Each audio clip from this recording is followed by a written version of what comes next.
So you've been diagnosed with PTSD and you want to get rid of your nightmares, but you're not sure what will help.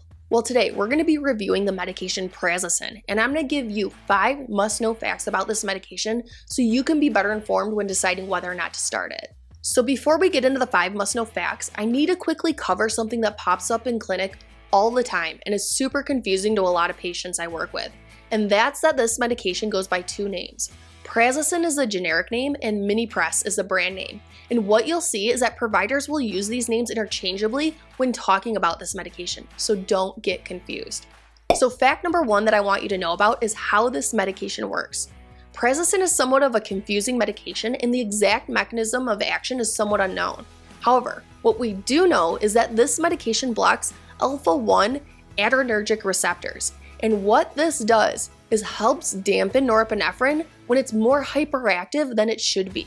There are some researchers who believe that when noradrenergic receptors are stimulated in our brain, when we're sleeping, right, traumatic memories pop up and then go into overdrive. Therefore, if Prazosin works by blocking this activation, nightmares will be reduced. Fact number 2 that you need to know about is what Prazosin is approved to treat. So something that's really interesting about this medication is that it's actually only approved to treat hypertension, right? So high blood pressure. When we're using it to treat symptoms of PTSD, we're actually doing this off-label. Fact number 3 to know about is how this medication is prescribed. And I'm going to mainly focus on when it's being used to treat PTSD, not hypertension, okay? So this medication comes in capsules and the strengths are 1 milligram, 2 milligrams, and 5 milligrams.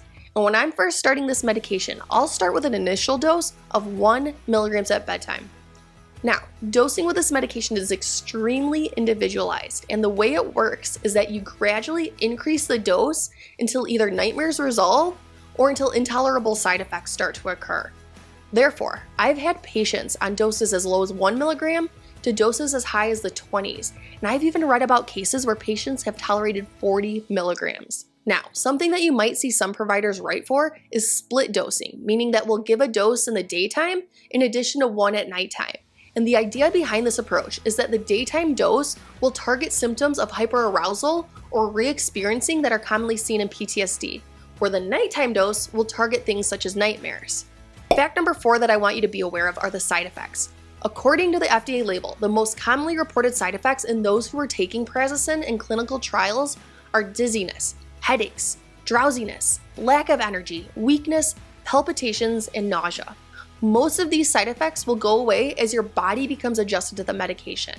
However, there is a side effect of Prazosin that I need you to be aware of. This medication can cause syncope, which is a sudden loss of consciousness caused by a drop in your blood pressure. So what we typically see is that someone will be started on this medication or their dose will be increased, and they'll go from a lying position to a standing one.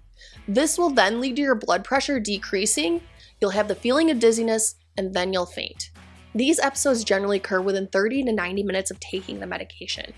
We see this the most when we're initially starting the medication or when dose adjustments are being made, especially if we're trying to make those adjustments too aggressively and too quickly. Okay? Studies have shown that syncopal episodes will occur in approximately 1% of people who are given an initial dose of 2 milligrams or greater. Therefore, to minimize the chance of this occurring, I'll always start someone on 1 milligram at bedtime, sometimes even lower if needed. Then I'll increase the dose gradually and slowly over time to help prevent these episodes. Now, if these symptoms continue to persist at a given dose, okay, this is a sign that the dose is too high and that these side effects will not resolve on their own. We'll either have to decrease the dose or try a new medication if symptoms aren't adequately controlled. This main side effect is really what determines how high we can go dosing-wise in a patient and is what makes the dosing of this medication highly variable based on the individual. Fact number 5 that I want you to know about is that Prazosin should be gradually tapered and discontinued.